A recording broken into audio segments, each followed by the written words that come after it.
उठने लगे हैं कि क्या पाकिस्तान खत्म हो जाएगा? क्या पाकिस्तान को अपने लोगों को बचाने के लिए बेचनी होंगी अपनी जमीनें दूसरे देशों को? और क्या पाकिस्तान का भविष्य अंधकार में है? जानेंगे इन सभी सवालों के जवाब। हेलो दोस्तों, कैसे हैं आप लोग? उम्मीद करता हूं आप सब अच्छे होंगे।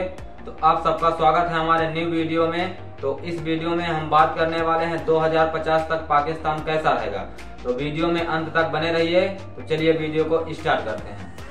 1947 में भारत 200 सालों के बाद आजाद हुआ, लेकिन जहां हमें खुश होना चाहिए था वहीं हम दुखी थे, क्योंकि भारत को इस आजादी की कीमत बंटवारे के रूप में चुकानी पड़ी थी। इस बंटवारे के बाद पाकिस्तान और भारत दो अलग अलग देश बने, जिनकी शुरुआत तो एक ही लाइन से हुई, लेकिन इस दौर में पाकिस्तान बहुत ज्यादा पीछे रह गया। और अब तो ये भी सवाल उठने लगे हैं कि क्या पाकिस्तान खत्म हो जाएगा? क्या पाकिस्तान को अपने लोगों को बचाने के लिए बेचनी होंगी अपनी जमीनें दूसरे देशों को? और क्या पाकिस्तान का भविष्य अंधकार में है? जानेंगे इन सभी सवालों के जवाब। पाकिस्तान की साल 2023 की शुरुआत जहाँ मुसीबतों से भरी हुई थी, वहीं 2022 भी बाढ़ और दूसरी आपदाओं के कारण बहुत बुरा बीता था। और आज के समय में ये कहा जा सकता है कि जल्द ही पाकिस्तान को अपने लोगों को खाना खिलाने के लिए अपनी जमीन तक बेचनी पड़ेगी। हालांकि जब हम इस तरह की खबरें सुनते हैं तब हमें लगता है कि पाकिस्तान सच में बहुत ही परेशान है, लेकिन उसी हफ्ते सीमा से तनाव की खबरें आती हैं और सोशल मीडिया पर भी हम पाकिस्तान के रईस लोगों को जश्न मनाते हुए देखते हैं। दरअसल पाकिस्तान की समस्या यही है कि वहाँ दो पाकिस्तानी बन चुके हैं, एक सेना का पाकिस्तान और एक आम लोगों का पाकिस्तान। लेकिन ये सब हुआ कैसे? और वो पाकिस्तान जिसके पास लाहौर और कराची जैसे शहर हुआ करते थे, उसकी ये हालत कैसे हो गई? जानने के लिए शुरू से शुरू करते हैं पाकिस्तान की बर्बादी की कहानी। अगर कहा जाए कि पाकिस्तान की बुनियादी ही गलत उसूलों पर रखी गई तो गलत नहीं होगा। पाकिस्तान का संविधान कहता है कि वो एक इस्लाम प्रथम देश होने के बावजूद सेक्युलर है, और ऐसे में अगर पाकिस्तान भी सेक्युलर है और हिंदुस्तान भी, तो बंटवारा किस आधार पर किया गया? दरअसल ये बंटवारा मुस्लिम लीग और मोहम्मद अली जिन्ना के सत्ता के लालच में किया गया था, और जिस देश का आधार ही लालच पर रखा गया उसके भविष्य की भविष्यवाणी तो बड़ी ही आसानी से की जा सकती है। खैर, हो सकता था पाकिस्तान वहाँ से भी संभल जाता, लेकिन पाकिस्तान का लालच एक अलग देश लेकर भी खत्म नहीं हुआ। उन्हें भारत के कश्मीर, पंजाब और गुजरात के कई हिस्सों पर कब्जा चाहिए था। और भारत के लिए मुसीबत ये भी है कि इस तरह के कब्जे की चाहत रखने वाला पाकिस्तान इकलौता पड़ोसी नहीं है। चाइना भी अस्पताल, सिक्किम और कश्मीर के कई हिस्सों को हड़प लेना चाहता है। कहते हैं दुश्मन का दुश्मन दोस्त होता है, और इसी तर्ज पर साल 1963 में दोस्ती हुई पाकिस्तान और चाइना की। साल 1962 वो साल था जब चाइना और पाकिस्तान का युद्ध हुआ था, और तिब्बत के छोटे से टुकड़े पर कब्जा करने के लिए चाइना को भारी दल बल का नुकसान सहना पड़ गया था। चाइना को समझ आ गया था कि अगर उसे भारत को हराना है तब पाकिस्तान को अपना अनकहा गुलाम बनाना होगा, और दूसरी तरफ पाकिस्तान तो चाइना के इशारों पर नाचने के लिए तैयार बैठा था। 1950 में आजाद होने के बाद पाकिस्तान ने ताइवान पर चाइना के अधिकार को सपोर्ट करते हुए ये जता दिया था कि वो चाइना से दोस्ती करना चाहता है। साल 1963 में हुई ये दोस्ती आज भी कायम है, और पाकिस्तान की बर्बादी की एक बड़ी वजह चाइना है। पाकिस्तान का दोगलापन आप इस बात से भी देख सकते हैं कि जहाँ वो धर्म की बात करते हुए खुद को भारत से अलग ले गए थे, वहीं वो चाइना के दोस्त हैं जो कि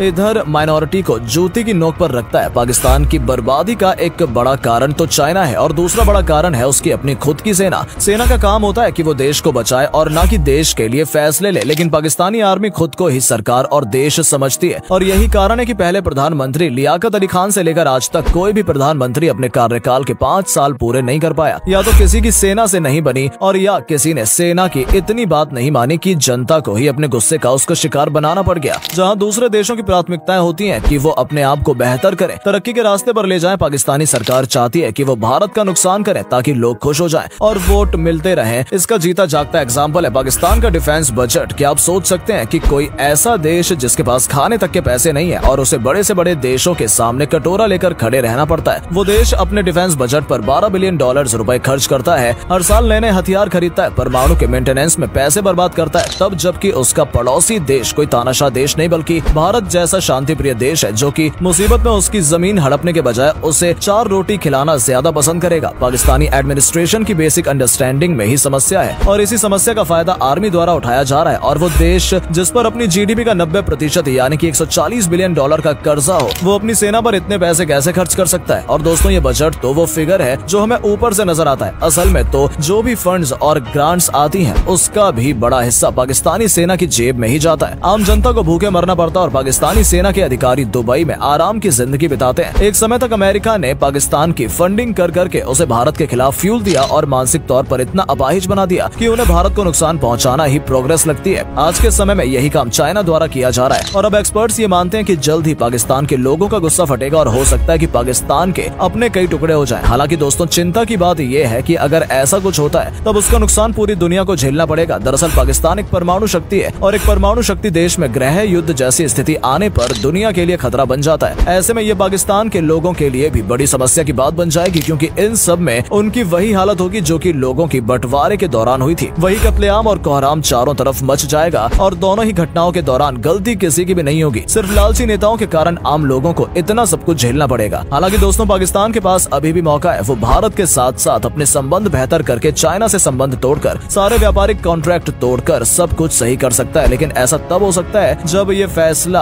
वहाँ की सरकार द्वारा लिए जा रहे होते। अभी फैसले लेने के काम पाकिस्तान की सेना कर रही है और वहाँ की सेना शांति कभी चाहती ही नहीं। तो दोस्तों, पाकिस्तान को यमन और श्रीलंका बनने से कोई नहीं रोक सकता। हालांकि पाकिस्तान का हाल इन देशों से भी बुरा होगा और हमें दुनिया भर में पाकिस्तानी माइग्रेंट्स देखने को मिले तब कोई हैरानी की बात नहीं होगी, क्योंकि डूबती हुई नाव पर कोई सवार रहना चाहता है। क्या पाकिस्तान को बचाया जा सकता है? आपको क्या लगता है? कमेंट करके जरूर बताइएगा। धन्यवाद। राम राम दोस्तों, उम्मीद करता हूँ आपको वीडियो अच्छी लगी होगी। यदि वीडियो अच्छी लगी है तो लाइक करें, कमेंट करें, शेयर करें। यदि चैनल पर नए हैं तो चैनल को सब्सक्राइब कर लें और यदि वीडियो को फेसबुक पेज पर देख रहे हैं तो पेज को फॉलो कर लें।